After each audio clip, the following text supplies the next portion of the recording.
तो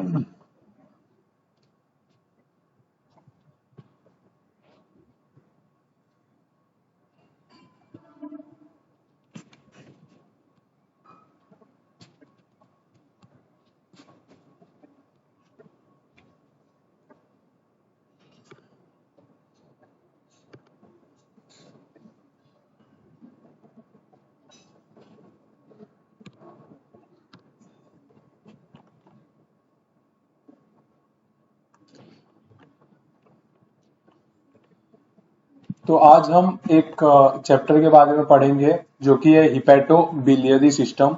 hepato biliary system के बारे में देखेंगे, उसके बाद हम जॉन्डिस के बारे में थोड़ा सा पढ़ेंगे।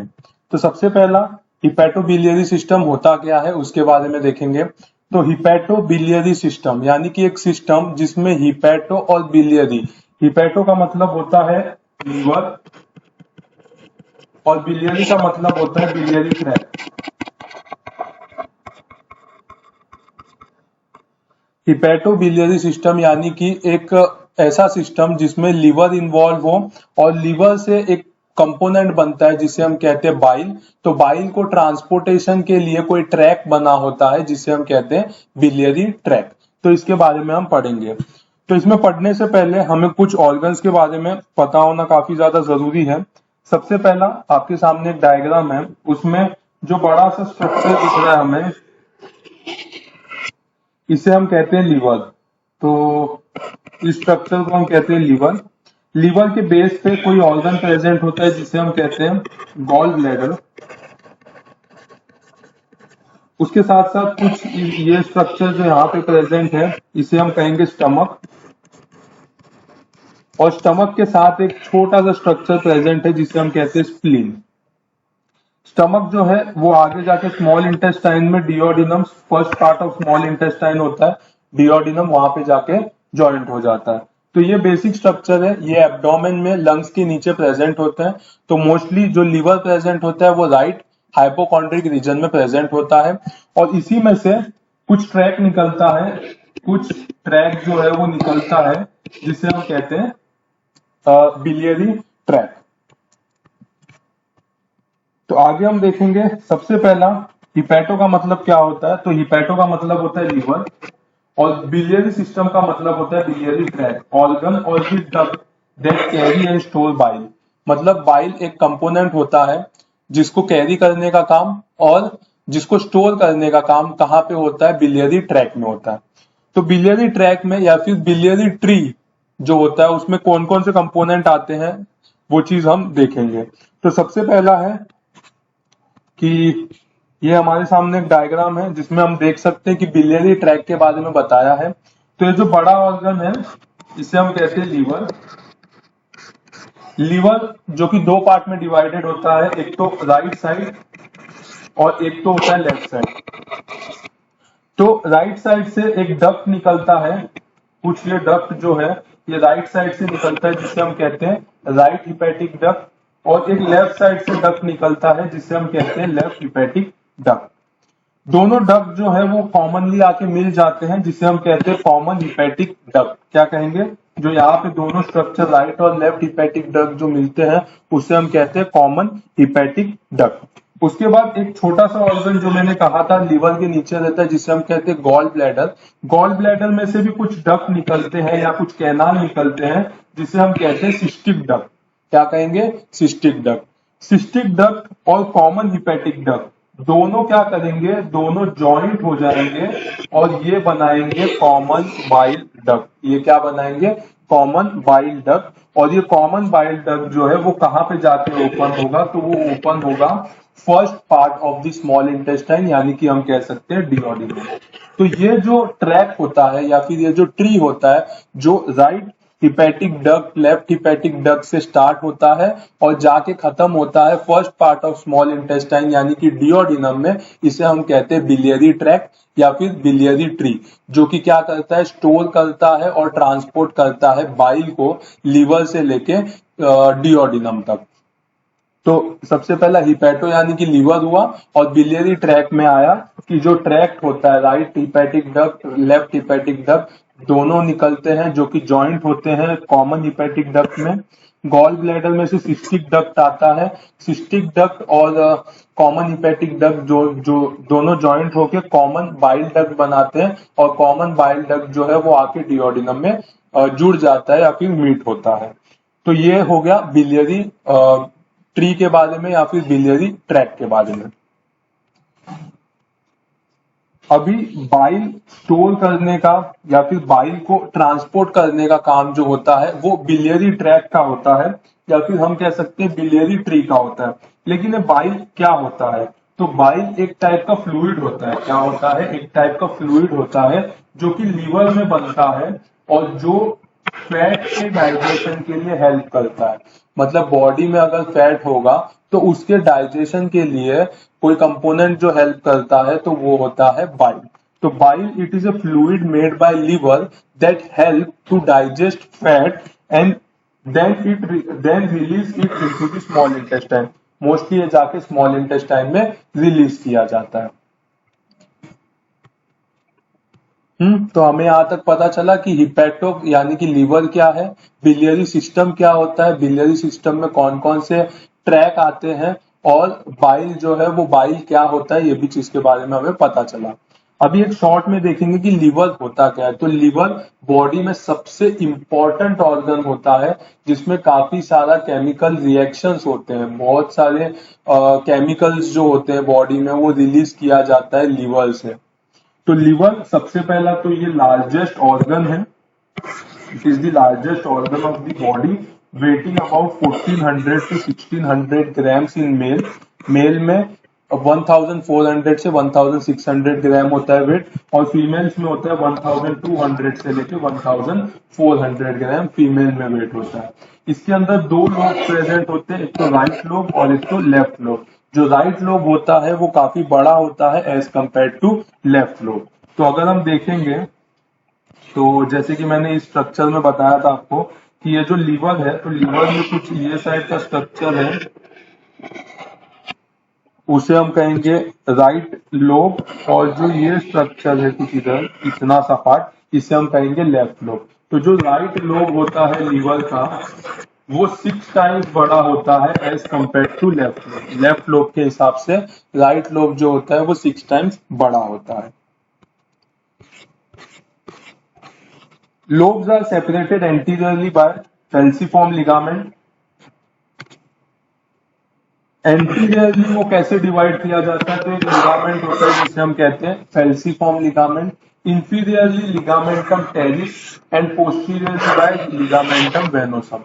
तो ये जो डिविडेशन होता है लीवर का लेफ्ट और राइट लोब में, तो वो कैसे होता है? तो लोब्स एंटीरियरली सेपरेट किया जाता है फेल्सीफॉर्म लिगामेंट से, इंफीरियरली लिगामेंटम टेरिस और पोस्टीरियरली लिगामेंटम वेनोसम से वो क्या करता है? डिवाइड किया जाता है लेफ्ट और राइट लोब में। अगर हिस्टोलॉजिकली हम देखेंगे तो हमें क्या देखने मिलेगा? तो लंग जो लीवर है, लीवर का जो पैरेन्काइमा है या फिर लीवर के जो टिश्यूज है वो कैसे बने होते हैं? तो वो काफी सारे हेक्सागोनल स्ट्रक्चर्स होते हैं जिसे हम कहते हैं लोब्यूल्स। क्या कहते हैं? लोब्यूल्स। तो कुछ ऐसे काफी सारे हेक्सागोनल स्ट्रक्चर्स होते हैं, जैसे कि यहाँ पे डायग्राम में देख सकते हैं। तो कुछ हेक्सागोनल ऐसे स्ट्रक्चर्स होंगे जो कि जिसे हम कहेंगे लोब्यूल्स। ये इसका डायमीटर होगा अराउंड 0.5 से लेके 2 mm तक का डायमीटर होगा। एक एक लोब्यूल में अगर हम देखेंगे तो इसमें सेंट्रल में हिपैटिक वेन प्रेजेंट होता है। जो सेंट्रल पार्ट होता है वहां पे हिपैटिक वेन प्रेजेंट होता है। जो सेंट्रल पार्ट है इसे हम कहेंगे हिपैटिक वेन, वहां पे प्रेजेंट होता है। उसके साथ साथ पेरीफेरी में अगर हम देखेंगे तो 4 से 5 ट्रायड होते हैं। ट्रायड यानी कि यहाँ पे 3 हम कह सकते हैं कैनाल मीट होते हैं। जैसे कि यहाँ देख सकते हैं, एक तो रेड कलर है, एक ब्लू कलर है और एक ग्रीन कलर है। तो इस हिसाब से एक हेक्सागोन में कम से कम 4 से 5 ट्रायड्स प्रेजेंट होते हैं। अब ये 4 से 5 ट्रायड में क्या होता है? तो ट्रायड मतलब 3 कैनाल आते हैं। उसमें से सबसे पहला होता है बाइल डक्ट, दूसरा होता है पोर्टल वेन, और तीसरा होता है हिपैटिक आर्टरी।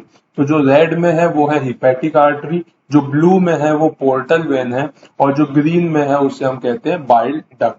तो ये लोब्यूल के पेरीफेरी में ट्रायड होते हैं, जहां पे ये सब आके मीट होते हैं, या फिर ये सब जो हम कह सकते हैं ब्लड सप्लाई करते हैं लीवर में, लोब्यूल्स में।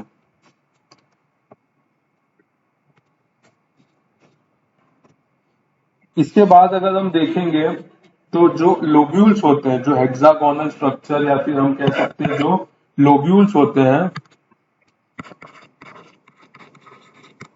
वो डिवाइड किया जाता है 3 जोन में। अगर अंदर से बाहर की तरफ हम देखेंगे तो ये 3 जोन में डिवाइड किया जाता है। तो जैसे कि हमने देखा कि जो लोब्यूल है वो हेक्सागोनल स्ट्रक्चर है, जिसमें सेंट्रल में हिपैटिक वेन प्रेजेंट होते हैं, सेंट्रल वेन प्रेजेंट होता है, और उसके साथ साथ पेरीफेरी में ट्रायड प्रेजेंट होते हैं, यानी कि बाइल डक्ट प्रेजेंट होता है, हिपैटिक आर्टरी प्रेजेंट होता है, और पोर्टल वेन प्रेजेंट होता है। तो इसके साथ साथ ये जो लोब्यूल है वो 3 जोन में डिवाइड किया जाता है। तो अगर हम देखेंगे, अगर इस तरह का हेक्सागोनल स्ट्रक्चर है तो इसमें जोन होते हैं। सबसे पहला बीच का जोन, उसके बाहर का जोन, और सबसे बाहर का जोन। ऐसा 3 जोन प्रेजेंट होते हैं, यानी कि ये फर्स्ट जोन हो गया, ये सेकंड हो गया, और ये अंदर का थर्ड जोन हो गया। तो 3 जोन में डिवाइड किया जाता है हिपैटिक लोब्यूल। जो सबसे पहला जोन होता है या सबसे बाहर का जोन होता है उसे हम कहते हैं पेरीपोर्टल लोब्यूल। क्या कहते हैं? पेरीपोर्टल लोब्यूल। तो ये क्या होता है? ये पोर्टल वेन से एकदम बाजू में होता है, पोर्टल वेन के साथ ही अटैच होता है। तो यहाँ पे क्या होता है, ब्लड सप्लाई काफी अच्छे से देखने को मिलता है।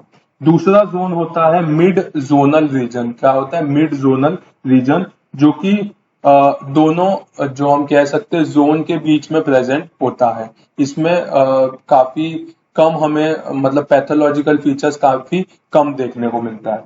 और जोन 3 होता है सेंट्री लोब्यूलर एरिया, जिसे हम कहते हैं सेंट्री लोब्यूलर एरिया। ये सेंट्रल वेन के पेरीफेरी में ही प्रेजेंट होता है। तो ये किधर प्रेजेंट होता है? सेंट्रल वेन के पेरीफेरी में प्रेजेंट होता है, जिसे हम कहते हैं सेंट्री लोब्यूलर एरिया। तो इस तरह से जो हिपैटिक लोब्यूल्स है वो 3 जोन में डिवाइड किया जाता है। अभी हम देखेंगे तो लीवर जो है, लीवर को डबल ब्लड सप्लाई होता है, एक तो पोर्टल वेन से भी होता है और एक तो हिपैटिक आर्टरी से भी होता है।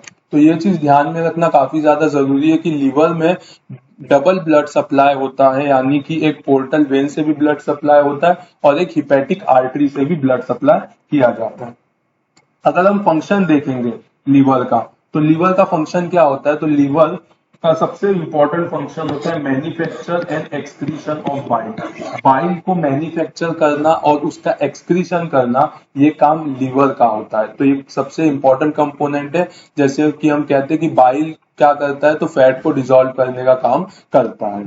तो बाइल होता क्या है? तो बाइल एक टाइप का एक्वस सोल्यूशन है जो कि लीवर में बनाया जाता है, और जिसके अंदर क्या क्या होता है? तो उसके अंदर बाइल सॉल्ट प्रेजेंट होता है, फॉस्फोलिपिड प्रेजेंट होते हैं, कोलेस्ट्रॉल प्रेजेंट होता है, कॉन्जुगेटेड बिलिरुबिन प्रेजेंट होते हैं, इलेक्ट्रोलाइट प्रेजेंट होता है, और वाटर प्रेजेंट होता है।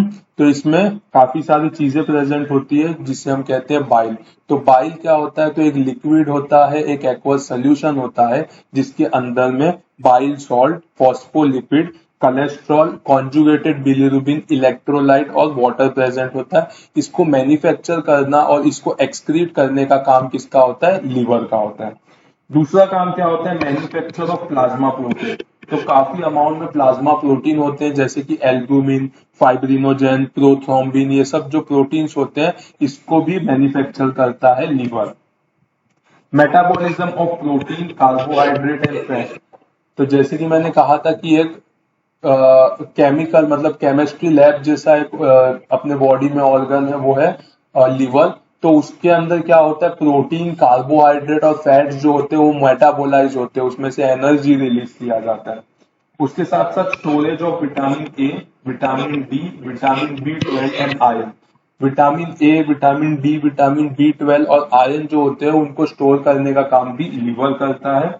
और डिटॉक्सिफिकेशन ऑफ टॉक्सिक सब्सटेंस, काफी ज्यादा टॉक्सिक सब्सटेंस अगर हम लेते हैं तो उसको भी डिटॉक्सिफाई करने का काम लीवर का होता है, जिसमें सबसे इंपॉर्टेंट सबसे बेसिक एग्जांपल होता है अल्कोहल। तो अल्कोहल पीने ज्यादा अगर कंज्यूम करेंगे तो उसकी वजह से लीवर डैमेज होता है, क्योंकि वो टॉक्सिक होता है। जितना नलीफाई लीवर कर पाता है उतना करता है, उसके बाद वो डैमेज होना स्टार्ट हो जाता है। तो ये 5 फंक्शन है, बेसिक फंक्शन है जो लीवर करता है। सबसे पहला manufacture and excretion of bile, manufacture of plasma protein, metabolism of protein, carbohydrates and fats, storage of vitamin A, vitamin D, vitamin B12 and iron, उसके साथ डिटॉक्सिफिकेशन ऑफ टॉक्सिक सब्सटेंस। इसके साथ अगर हम देखेंगे तो फंक्शन बिलियरी ट्रैक्ट का function क्या है या फिर बिलियरी सिस्टम का फंक्शन क्या है। तो बिलियरी ट्रैक्ट जो होता है वो क्या करता है, वो ड्रेन करता है waste product from the liver into the duodenum. तो जो बाइल ट्रैक्ट है वो कहाँ से स्टार्ट होता है, right hepatic duct, left hepatic duct, और वो कॉमन बाइल डक्ट के थ्रू आते आते डिओडिनम में अटैच होता है। तो ये काम क्या करता है, तो सबसे पहला वेस्ट प्रोडक्ट जो होता है लीवर का वो लेके आता है, या फिर जो बाइल है उसको ट्रांसपोर्ट करता है। To help in digestion and with controlled release of bile, bile को रिलीज करने के लिए इसका काम किया जाता है। अब हम हिपैटोबिलियरी सिस्टम के बारे में तो हमने देखा है, सब पढ़ा हमने, उसके फंक्शंस क्या होते हैं, कौन कौन से ऑर्गन इन्वॉल्व है, कौन कौन से डक्ट्स आते हैं। अब हम देखेंगे कि जॉन्डिस क्या होता है। तो जो जॉन्डिस एक डिजीज होता है, वो डिजीज मोस्ट जो इन्वॉल्व, उसमें जो स्ट्रक्चर इन्वॉल्व होते हैं वो लीवर और बिलियरी ट्रैक होते हैं। तो जॉन्डिस जो डिजीज है उसके बारे में हम पढ़ेंगे। तो बेसिक लैंग्वेज में जॉन्डिस क्या होता है, तो जॉन्डिस यानी कि पीलिया हम कहते हैं, जिसमें क्या होता है स्किन, आई, जो आई में स्क्लेरा होता है, व्हाइटिश पार्ट होता है वो येलोइश हो जाता है, नेल्स येलोइश हो जाते हैं, यूरिन येलो होने लगता है। तो इसीलिए सभी जगह पे बॉडी में हमें येलो येलो कलर देखने मिलता है, इसीलिए हम इसे पीलिया नाम से भी जानते हैं।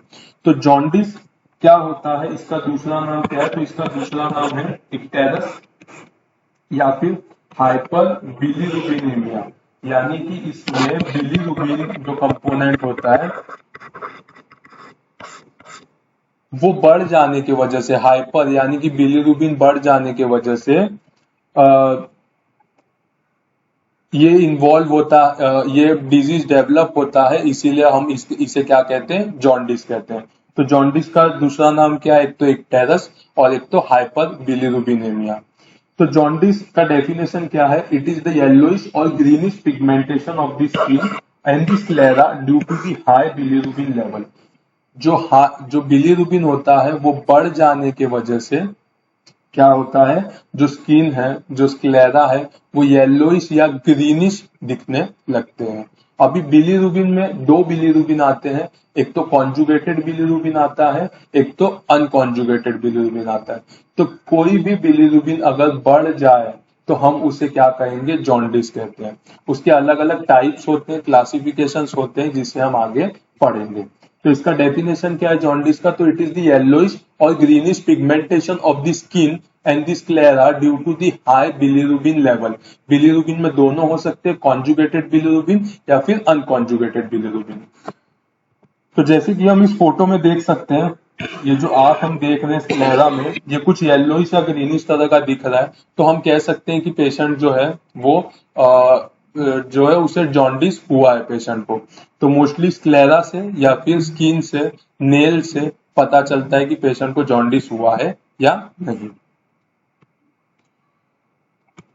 तो ये बिलीरुबिन जो होता है, बिलीरुबिन कहाँ होता है, मतलब कैसे फॉर्म होता है बिलीरुबिन, इसके बारे में हम देखेंगे। कॉन्जुगेटेड और नॉन कॉन्जुगेटेड बिलीरुबिन क्या होते हैं और इसे डिस्टिंग्विश कैसे किया जाता है, इसके बारे में भी हम थोड़ा पढ़ेंगे। तो सबसे पहला चीज कि normal bilirubin metabolism. Normally bilirubin कैसा मेटाबोलाइज किया जाता है, कैसे बनाया जाता है।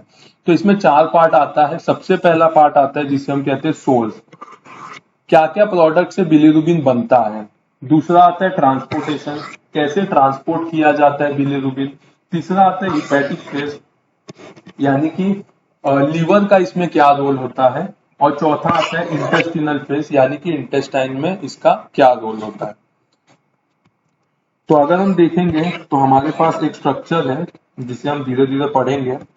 तो मेटाबॉलिज्म ऑफ बिलीरुबिन में क्या आता है, तो बिलीरुबिन कैसे बनता है, तो बिलीरुबिन सबसे पहला आरबीसी से बनता है, रेड ब्लड सेल्स। तो जब रेड ब्लड सेल डिस्ट्रॉय होते हैं 120 दिन के बाद, रेड ब्लड सेल डिस्ट्रॉय होते हैं 120 दिन के बाद, तो उसके अंदर से हीमोग्लोबिन निकलता है।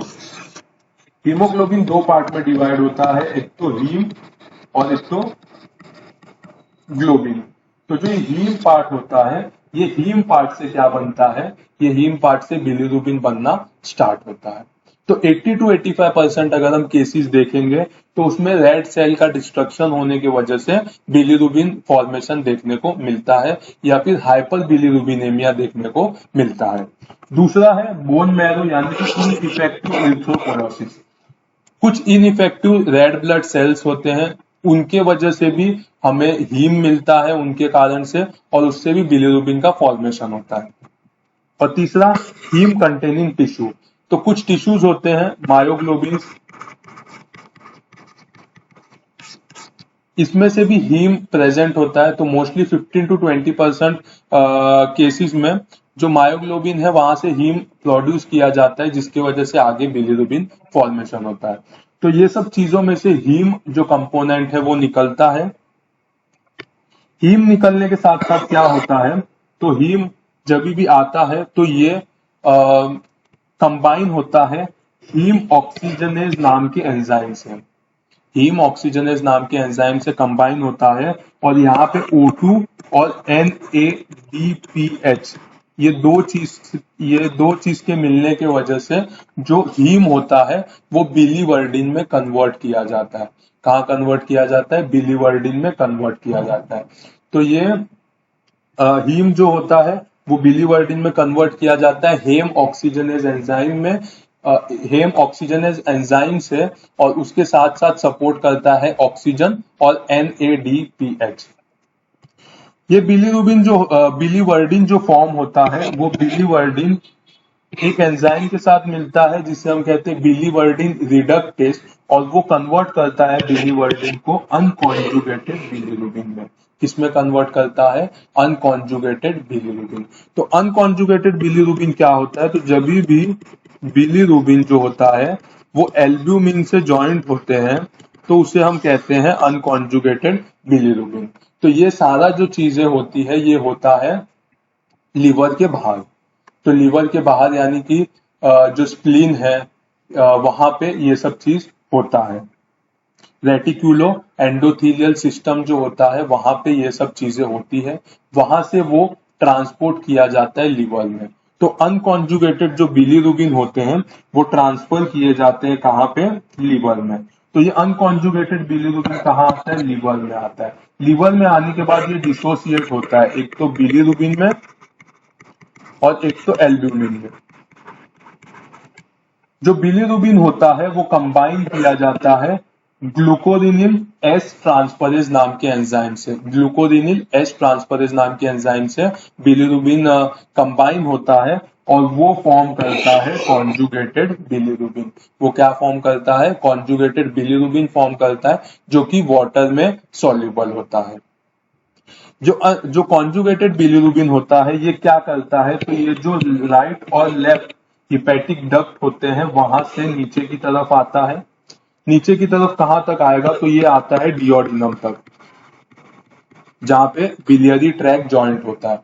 तो डियोडिनम में आने के बाद कॉन्जुगेटेड बिलीरुबिन क्या करता है, तो एक एंजाइम्स होते हैं, कुछ बैक्टीरियल बॉवेल में बैक्टीरिया प्रेजेंट होते हैं, उनके साथ कंबाइन होके वो क्या फॉर्म करता है, यूरोबिलिनोजेन या फिर स्टर्कोबिलिनोजेन। कॉन्जुगेटेड बिलीरुबिन इंटेस्टाइन में आके कुछ इंटेस्टिनल बैक्टीरिया के साथ कंबाइन होके यूरोबिलिनोजेन और स्टर्कोबिलिनोजेन फॉर्म करता है। यूरोबिलिनोजेन क्या करता है, तो ये किडनी के थ्रू यूरिन के तरफ से बॉडी के बाहर थ्रो किया जाता है, और स्टर्कोबिलिनोजेन क्या होता है, वो स्टूल से वो बाहर की तरफ निकाला जाता है। इसमें से कुछ अमाउंट में जो कॉन्जुगेटेड बिलीरुबिन होते हैं वो फिर से अनकॉन्जुगेटेड बिलीरुबिन में रिवर्स हो जाते हैं बाय द एंजाइम ग्लूकोसिनेडेज। तो ग्लूकोसिनेडेज जो एंजाइम होता है उससे कॉन्जुगेटेड बिलीरुबिन है वो वापस अनकॉन्जुगेटेड बिलीरुबिन में कन्वर्ट होते हैं कुछ अमाउंट में, और वो एंटेरोहेपेटिक सर्कुलेशन में वापस चले जाते हैं और वापस से ये साइकिल क्या होता है, कंटिन्यू किया जाता है। तो इस तरह से क्या होता है, बाइल बिलीरुबिन का फॉर्मेशन होता है, कॉन्जुगेटेड और अनकॉन्जुगेटेड बिलीरुबिन का फॉर्मेशन होता है, और वो बॉडी के बाहर यूरिन या स्टूल के थ्रू थ्रो किया जाता है। अगर वो थ्रो नहीं किया जाए या कम अमाउंट में थ्रो करता है बाहर, तो बॉडी में बिलीरुबिन बढ़ने लगेगा, जिसे हम कहते हैं जॉन्डिस।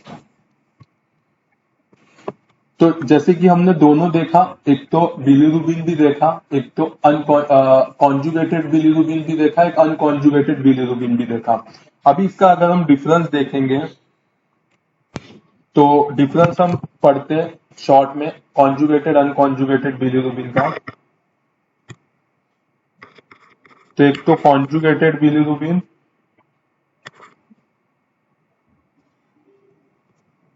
सबसे पहला अनकॉन्जुगेटेड बिलीरुबिन, और एक होता है कॉन्जुगेटेड बिलीरुबिन। तो अगर हम सीरम लेवल देखेंगे तो सीरम लेवल अनकॉन्जुगेटेड बिलीरुबिन का ज्यादा होता है और कॉन्जुगेटेड बिलीरुबिन का सीरम लेवल कम होता है। वाटर सॉल्युबिलिटी अगर हम देखेंगे तो अनकॉन्जुगेटेड बिलीरुबिन वाटर सॉल्युबल नहीं है, कॉन्जुगेटेड बिलीरुबिन वाटर सॉल्युबल है, इसीलिए ये यूरिन के थ्रू क्या होता है, बॉडी के बाहर निकाला जाता है। अल्कोहल सॉल्युबल, तो अनकॉन्जुगेटेड बिलीरुबिन अल्कोहल सॉल्युबल होता है, कॉन्जुगेटेड बिलीरुबिन जो है वो अल्कोहल सॉल्युबल नहीं होता है। एल्बुमिन बाइंडिंग, तो अनकॉन्जुगेटेड बिलीरुबिन जो होता है उसमें एल्बुमिन बाइंडिंग कैपेसिटी काफी ज्यादा होता है as compare to conjugated bilirubin. इसके बाद अगर हम टेस्ट में डिफाइन करेंगे तो अनकॉन्जुगेटेड बिलीरुबिन हमें देखने मिलेगा इनडायरेक्ट बिलीरुबिन में, और कॉन्जुगेटेड का मतलब होता है डायरेक्ट बिलीरुबिन। रीनल एक्सक्रीशन अगर हम देखेंगे तो अनकॉन्जुगेटेड बिलीरुबिन वाटर सॉल्युबल नहीं होने की वजह से रीनल से एक्सक्रीट नहीं किया जाता, कॉन्जुगेटेड बिलीरुबिन वाटर सॉल्युबल होने की वजह से यूरिन के थ्रू वो एक्सक्रीट किया जाता है। और affinity to brain tissue, brain में किस हद तक जा सकता है, तो अनकॉन्जुगेटेड बिलीरुबिन का एफिनिटी काफी ज्यादा होता है।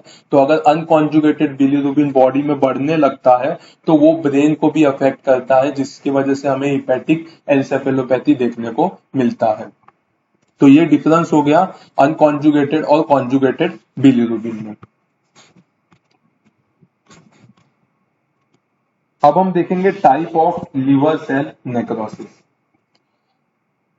तो जब भी बिलीरुबिन का अमाउंट अगर बढ़ जाता है बॉडी में तो लीवर सेल्स में क्या क्या चीजें हमें देखने मिलती है, तो लीवर सेल का डेथ कैसे देखने मिलता है, कौन कौन से कंडीशन में हमें देखने को मिलता है।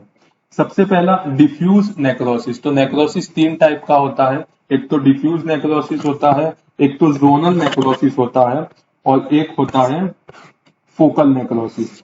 तो सबसे पहला हम देखेंगे डिफ्यूज नेक्रोसिस के बारे में। तो जब भी बहुत मेजर पार्ट लीवर का डैमेज हो जाता है या ब्लड सप्लाई स्टॉप हो जाता है, जिसकी वजह से सेल्स या टिश्यू का नेक्रोसिस होता है, सेल्स या टिश्यू डेथ होने लगते हैं, उसे हम कहेंगे डिफ्यूज नेक्रोसिस। तो काफी सारा लोब्यूल्स अगर इन्वॉल्व होगा तो हम उसे कहेंगे मैसिव, सब मैसिव नेक्रोसिस या फिर डिफ्यूज नेक्रोसिस। मोस्ट प्रोबेबली ये वायरल हेपेटाइटिस में देखने मिलता है। हेपेटाइटिस यानी कि inflammation of the liver cells जो कि वायरल ओरिजिन का हो, तो वायरल हेपेटाइटिस में हमें देखने मिलेगा, और ड्रग के टॉक्सिसिटी की वजह से देखने मिलेगा। कुछ ड्रग्स होते हैं जैसे कि एसिटामाइनोफेन, पैरासीटामोल हम कहते हैं, अल्कोहल हो गया, आइसोनियाजिड हो गया जो कि हम टीबी में यूज करते हैं। ऐसे कुछ कुछ ड्रग्स होते हैं, उसके ज्यादा यूज की वजह से, ड्रग टॉक्सिसिटी के वजह से भी हमें मैसिव नेक्रोसिस देखने को या फिर डिफ्यूज नेक्रोसिस देखने को मिलता है। दूसरा है जोनल नेक्रोसिस। तो जोन के हिसाब से हमें नेक्रोसिस देखने मिलते हैं, जैसे कि हमने पढ़ा कि लीवर के लोब्यूल्स में 3 जोन्स होते हैं, जोन 1, जोन 2 और जोन 3। तो जोन के हिसाब से अगर नेक्रोसिस होगा तो कैसा होगा, तो सबसे पहला सेंट्री लोब्यूलर नेक्रोसिस। तो जो थर्ड जोन होता है उसमें अगर ब्लड सप्लाई नहीं जाता ठीक से तो वहां के सेल्स डैमेज हो जाते हैं, जिसे हम कहते हैं सेंट्री लोब्यूलर नेक्रोसिस। ये नेक्रोसिस हमें शॉक के पेशेंट में या फिर कंजेस्टिव हार्ट फेलियर के पेशेंट में काफी ज्यादा दिखाई देता है, क्योंकि ये जो सेंट्रीलोब्यूलर नेक्रोसिस होता है, सेंट्रीलोब्यूलर जो जोन होता है वो ट्रायड से काफी दूर होता है। तो कभी भी अगर पेशेंट शॉक में है या फिर हार्ट फेलियर में है तो इतना दूर तक ब्लड सप्लाई नहीं जाने की वजह से भी सेंट्रीलोब्यूलर नेक्रोसिस ज्यादातर हमें देखने को मिलता है। दूसरा है मिड जोनल नेक्रोसिस। तो mid zonal necrosis mostly common नहीं है, कॉमनली नहीं देखने मिलता है हमें, और मोस्टली हमें येलो फीवर या फिर वायरल हेपेटाइटिस में हमें देखने को मिलता है।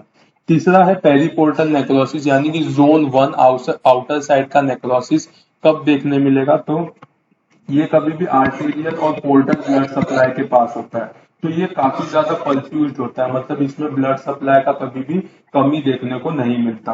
लेकिन कुछ कुछ कंडीशन में जैसे फॉस्फोरस पॉइजनिंग या फिर एक्लेम्सिया जो होता है, ये कंडीशन में हमें जोन 1 में भी या फिर हम कह सकते हैं पेरीपोर्टल जोन में नेक्रोसिस देखने को मिलता है। तीसरा जो नेक्रोसिस होता है लीवर सेल का, उसे हम कहते हैं फोकल नेक्रोसिस, यानी कि जगह जगह पे, जैसे कि हम कह सकते हैं कि ये लीवर है तो लीवर में कुछ कुछ जगह पे हमें नेक्रोसिस देखने को मिलता है, तो इसे हम कहते हैं फोकल नेक्रोसिस।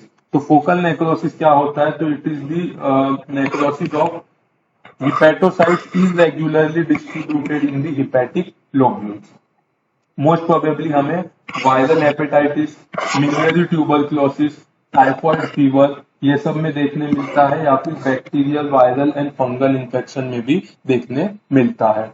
कुछ ड्रग्स होते हैं, जैसे कि मैंने बताया कि ड्रग इंड्यूस हेपेटाइटिस में भी फोकल नेक्रोसिस हमें देखने को मिलता है, जैसे कि एसिटामाइनोफेन हुआ, आइसोनियाजिड हुआ, मिथाइल डोपा हुआ, केटाकोनाजोल हुआ, ये सब चीजें जो होती है, ये सब ड्रग्स होते हैं, उसकी वजह से भी हेपेटाइटिस हमें देखने मिलता है, यानी कि ड्रग इंड्यूस हेपेटाइटिस देखने मिलता है। अब हम देखेंगे कि कॉजेस क्या है जॉन्डिस होने का। तो जैसे कि हमें पता है कि अगर बिलीरुबिन का लेवल बढ़ जाएगा तो हम कहेंगे जॉन्डिस है। तो जॉन्डिस या फिर बिलीरुबिन का लेवल कब बढ़ेगा, तो सबसे पहला वो बढ़ेगा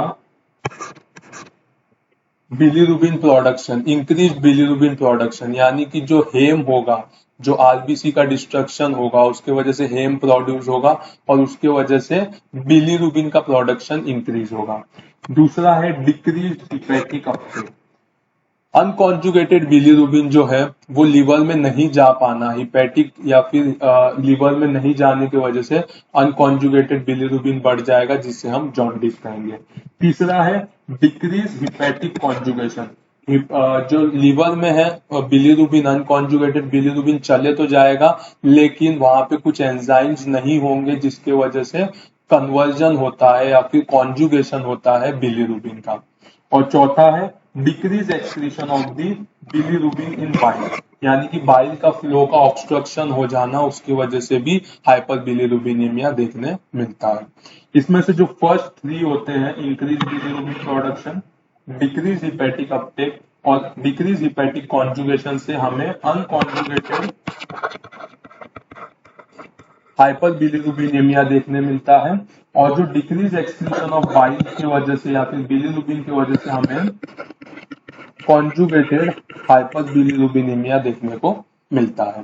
तो ये हो गए इसके cause, increase bilirubin production, decrease hepatic uptake, decrease hepatic conjugation और decrease excretion of bilirubin in bile.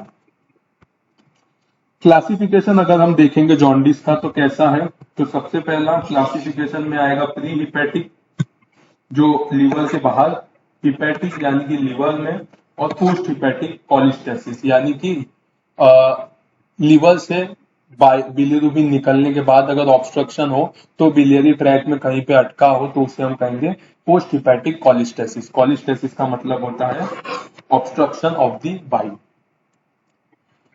एक सिंपल टेस्ट है जिससे हम डिस्टिंग्विश कर सकते हैं कि जो बिलीरुबिन है या फिर जो हाइपर बिलीरुबिनेमिया हुआ है वो कॉन्जुगेटेड है या अनकॉन्जुगेटेड है। तो जैसे कि हमने देखा कि कॉन्जुगेटेड बिलीरुबिन जो होता है वो यूरिन में पास किया जाता है या फिर वाटर सॉल्युबल होता है। तो कभी भी अगर हम टेस्ट करें, अगर किसी पेशेंट का बिलीरुबिन काफी ज्यादा हाई है और अगर हम उसका यूरिन टेस्ट करते हैं और अगर यूरिन में बिलीरुबिन आता है, तो इसका मतलब ये समझना चाहिए कि पेशेंट को कॉन्जुगेटेड हाइपर बिलीरुबिनेमिया हुआ है। और अगर बिलीरुबिन एब्सेंट होता है तो हमें यह समझना चाहिए कि पेशेंट को अनकॉन्जुगेटेड हाइपर बिलीरुबिनेमिया हुआ है। तो एक सिंपल टेस्ट है जिससे पता चलता है कि पेशेंट को अनकॉन्जुगेटेड बिलीरुबिन है या कॉन्जुगेटेड बिलीरुबिन है। सबसे पहला हम अनकॉन्जुगेटेड हाइपर बिलीरुबिनेमिया के बारे में देखेंगे। तो इसमें तीन चीजें आती है, एक तो increase bilirubin production, decrease hepatic Uptake और डिक्रीज हिपैटिक कॉन्जुगेशन। अगर हेमोलाइटिक जॉन्डिस हुआ, जैसे कि हेमोलाइसिस हो रहा है, आरबीसी का ब्रेकडाउन काफी फास्ट हो रहा है, उसके वजह से बिलीरुबिन का प्रोडक्शन बढ़ता है। दूसरा होता है डिक्रीज हिपैटिक अपटेक, यानी कि जो अनकॉन्जुगेटेड बिलीरुबिन है उसका डिसोसिएशन नहीं होना ठीक से, और बाइंडिंग इज डिरेंज, मतलब वो एल्बुमिन के साथ जो बाइंड होता है वो बाइंडिंग या फिर उसका डिसोसिएशन ठीक से नहीं हो पाता, तो उसकी वजह से भी अनकॉन्जुगेटेड बिलीरुबिन बढ़ता है। और तीसरा है डिक्रीज हिपैटिक कॉन्जुगेशन, मतलब अनकॉन्जुगेटेड बिलीरुबिन डिसोसिएट होके लीवर में आ गया, लेकिन वहां पे कुछ एंजाइम है जैसे हम कहते हैं ग्लूकोरिनेसिल एस ट्रांसफरेज, वो एंजाइम जो है वो नहीं होने के वजह से अनकॉन्जुगेटेड बिलीरुबिन कॉन्जुगेटेड बिलीरुबिन में कन्वर्ट नहीं होता है। इसमें अगर हम लैब इन्वेस्टिगेशन देखेंगे तो हमें क्या देखने मिलेगा, तो सबसे पहला अनकॉन्जुगेटेड बिलीरुबिन हमें ज्यादा देखने मिलेगा जिसे हम कहते हैं इनडायरेक्ट बिलीरुबिन। दूसरा ट्रांस अमाइनेज एसजीओटी एसजीपीटी नाम के एंजाइम्स होते हैं जिसे हम कहते हैं ट्रांस अमाइनेज, जो कि नॉर्मल रहेंगे। अल्कलाइन फॉस्फेटेज एक टाइप का प्रोटीन होता है, ये भी नॉर्मल होगा। नॉर्मल प्रोटीन एल्बुमिन ग्लोब्यूलिन नाम के प्रोटीन्स होते हैं, वो भी नॉर्मल होंगे। यूरिन में बिलीरुबिन एब्सेंट होगा क्योंकि अनकॉन्जुगेटेड बिलीरुबिन यूरिन के थ्रू पास नहीं होता, तो यूरिन में बिलीरुबिन एब्सेंट होगा। और उसके साथ साथ हमें डार्क ब्राउन कलर का स्टूल देखने को मिलेगा। तो अगर हम लेबोरेटरी इन्वेस्टिगेशन में देखेंगे तो हमें बेसिकली अनकॉन्जुगेटेड या फिर इनडायरेक्ट बिलीरुबिन ज्यादा देखने मिलेगा, बाकी सब नॉर्मल रहेंगे। यूरिन में बाइल नहीं देखने मिलेगा और जो स्टूल होगा वो डार्क ब्राउन कलर का होगा। अगर हम कॉन्जुगेटेड हाइपर बिलीरुबिनेमिया के बारे में देखेंगे तो उसे हम कहते हैं कॉलिस्टेसिस या फिर obstruction of the flow of bile. जो बाइल है जो बिलीरुबिन को कैरी करता है उसका ऑब्स्ट्रक्शन होने की वजह से भी हमें कॉन्जुगेटेड हाइपर बिलीरुबिनेमिया देखने मिलेगा जिसे हम कहते हैं कॉलिस्टेसिस। तो इसमें दो टाइप होते हैं, एक तो इंट्रा हिपैटिक कॉलिस्टेसिस जो कि हेरिडेटरी या एक्वायर्ड होता है, और दूसरा होता है एक्स्ट्रा हिपैटिक कॉलिस्टेसिस। तो इंट्रा हिपैटिक कॉलिस्टेसिस मतलब हिपैटिक लीवर के अंदर ही कहीं पे ऑब्स्ट्रक्शन होने के वजह से अगर जो बाइल है वो बाहर की तरफ नहीं जा पाता, तो उसे हम कहते हैं कॉन्जुगेटेड हाइपर बिलीरुबिनेमिया, जिसका ओरिजिन होता है इंट्रा हिपैटिक कॉलिस्टेसिस। और दूसरा होता है एक्स्ट्रा हिपैटिक कॉलिस्टेसिस, यानी कि लीवर के बाहर गॉल ब्लैडर में या पैंक्रियास की वजह से या बिलियरी ट्रैक्ट की वजह से अगर बाइल का ऑब्स्ट्रक्शन होता है तो हम उसे कहते हैं एक्स्ट्रा हिपैटिक कॉलिस्टेसिस या फिर ऑब्स्ट्रक्टिव जॉन्डिस। तो मोस्टली इंट्रा हिपैटिक कॉलिस्टेसिस हेरिडेटरी होता है या फिर एक्वायर्ड होता है, जिसमें एक्सक्रीशन जो होता है बाइल का वो स्टॉप हो जाता है, आगे की तरफ बाइल नहीं फ्लो हो पाता। इसमें अगर हम लेबोरेटरी फाइंडिंग्स में देखेंगे तो हमें देखने मिलेगा कि कॉन्जुगेटेड बिलीरुबिन जो है वो बढ़ा हुआ देखने मिलेगा। उसके साथ साथ कुछ बाइल के कंपोनेंट होते हैं जिसे हम कहते हैं बाइल एसिड, जो कि क्या करता है, बाइल के साथ काम करता है फैट को ब्रेक डाउन करने के लिए। तो इनका भी जो लेवल है वो बढ़ा हुआ देखने मिलेगा। तो बाइल एसिड कौन से है, एक तो होते हैं कॉलिक एसिड और एक तो होते हैं सिनोडीऑक्सीकॉलिक एसिड। एक तो कॉलिक एसिड एक तो सिनोडीऑक्सीकॉलिक एसिड होता है। इनका काम क्या होता है, तो ये बाइल के साथ मिलके फैट को डिसॉल्व करने का काम करते हैं, तो इनका लेवल भी कॉन्जुगेटेड हाइपर बिलीरुबिनेमिया में इंक्रीज हो जाता है। तीसरा होता है इंक्रीज अल्कलाइन फॉस्फेटेज, कुछ प्रोटीन्स होते हैं ये भी बढ़ जाते हैं। इंक्रीज लिपिड, लिपिड का ब्रेकडाउन नहीं होने की वजह से लिपिड बढ़ने लगता है। हाइपोप्रोथ्रोम्बिनेमिया, प्रोथ्रोम्बिन नाम का एक क्लॉटिंग फैक्टर होता है जो कम देखने को हमें मिलता है, जिसकी वजह से क्लॉटिंग टाइम जो है वो डिरेंज हो जाता है। और उसके साथ साथ प्लूराइटिस देखने मिलता है, यानी कि बिलीरुबिन बॉडी में बढ़ने की वजह से, बाइल बढ़ने की वजह से, या कह सकते हैं एसिड बढ़ने की वजह से इचिंग या प्लूराइटिस हमें देखने को मिलता है। लीवर बायोप्सी में अगर हम देखेंगे तो क्या देखने मिलेगा, तो सबसे पहला चीज हमें देखने मिलेगा वो है माइल्ड डिग्री ऑफ कॉलिस्टेसिस, पूरी तरह से ऑब्स्ट्रक्शन हो भी सकता है, नहीं भी हो सकता है। दूसरा डायलेटेड बिलियरी कैनालिक्यूलर, यानी कि अगर बाइल डक्ट है जो बाइल को लेके जा रहा है, वहां पे अगर ऑब्स्ट्रक्शन है तो उसकी वजह से उसका पिछला पार्ट होगा वहां पे क्या होने लगेगा, डायलेटेशन देखने को मिलेगा, यानी कि उसके पीछे का जो ट्यूब है वो हमें डायलेटेड देखने को मिलेंगे, क्योंकि यहाँ पे बाइल जो है वो आके एक्यूमुलेट होने लगेगा। तो डायलेटेड बिलियरी कैनालिक्यूलर, उसके साथ साथ ग्रीन ब्राउन बाइल प्लग, यानी कि यहाँ पे जो ऑब्स्ट्रक्शन कर रहा है वो ग्रीन या फिर ब्राउन कलर का हमें प्लग देखने मिलेगा जो यहाँ पे जमा होगा। तो लीवर बायोप्सी में हमें क्या देखने मिलेगा, तो दो बेसिक चीज होता है, एक तो डायलेटेड बिलियरी कैनालिक्यूलर, दूसरा ग्रीन ब्राउन बाइल प्लग। और तीसरा चीज हमें बहुत इंपॉर्टेंट चीज जो देखने मिलता है वो क्या होता है, cytoplasm show feathery degeneration, show feathery degeneration. तो जैसे कि हम देख सकते हैं कि ये फेदर की तरफ है डीजनरेशन होता है, जैसे कि यहाँ पे देख सकते हैं, यहाँ पे देख सकते हैं। तो कुछ इस तरह का डीजनरेशन हमें प्रोसेस देखने को मिलता है जिसको हम कहते हैं फेदरी डीजनरेशन। एक्स्ट्रा हिपेटिक कॉलिस्टेसिस, जिसे हम कहते हैं ऑब्स्ट्रक्टिव जॉन्डिस, जिसमें मैकेनिकल ऑब्स्ट्रक्शन होता है बाइल डक्ट का। तो जो बाइल डक्ट होता है जो कि लीवर से डिओडिनम तक आता है, उसके रास्ते में कहीं से भी ऑब्स्ट्रक्शन होने की वजह से हमें एक्स्ट्रा हिपेटिक कॉलिस्टेसिस या ऑब्स्ट्रक्टिव जॉन्डिस देखने को मिलता है। तो इसका रीजन क्या हो सकता है, तो सबसे पहला होता है गॉल स्टोन। जैसे कि हमने देखा गॉल ब्लैडर जो होते हैं, यहाँ पे बाइल को स्टोर किया जाता है, लेकिन अगर यहाँ पे स्टोन फॉर्मेशन होता है और वो बाहर की तरफ आके अगर हम कह सकते हैं कि कॉमन बाइल डक्ट में आके उसे ऑब्स्ट्रक्ट करता है, जिसकी वजह से आगे की तरफ बाइल फ्लो नहीं हो पाता, तो उसकी वजह से भी हमें एक्स्ट्रा हिपेटिक कॉलिस्टेसिस देखने मिलता है। यानी कि सबसे पहला है गॉल स्टोन। दूसरा इंफ्लामेटरी स्ट्रक्चर, स्ट्रक्चर यानी कि नैरोइंग हो जाता है बिलियरी ट्रैक का इन्फ्लामेशन की वजह से। तीसरा होता है carcinoma of head of pancreas. तो जैसे कि हम कह सकते हैं कि ये जो है, जो हेड है पेंक्रियास का, इसमें किसी तरह का कार्सिनोमा होने की वजह से, ग्रोथ होने की वजह से वो क्या करता है, प्रेशर क्रिएट करता है डिओडिनम पे, या फिर जो पार्ट होता है जहाँ पे बिलियरी ट्रैक डिओडिनम से अटैच होता है, तो उस पे प्रेशर क्रिएट करने की वजह से बाइल का ऑब्स्ट्रक्शन होने लगता है। तो carcinoma of head of pancreas. उसके बाद tumour of the bile duct. तो बाइल डक्ट के अंदर किसी प्रकार का ट्यूमर अगर हो जाए तो उससे भी ऑब्स्ट्रक्शन होता है। और स्क्लेरोसिस कोलेंजाइटिस, यानी कि नैरोइंग जो होता है बाइल डक्ट का।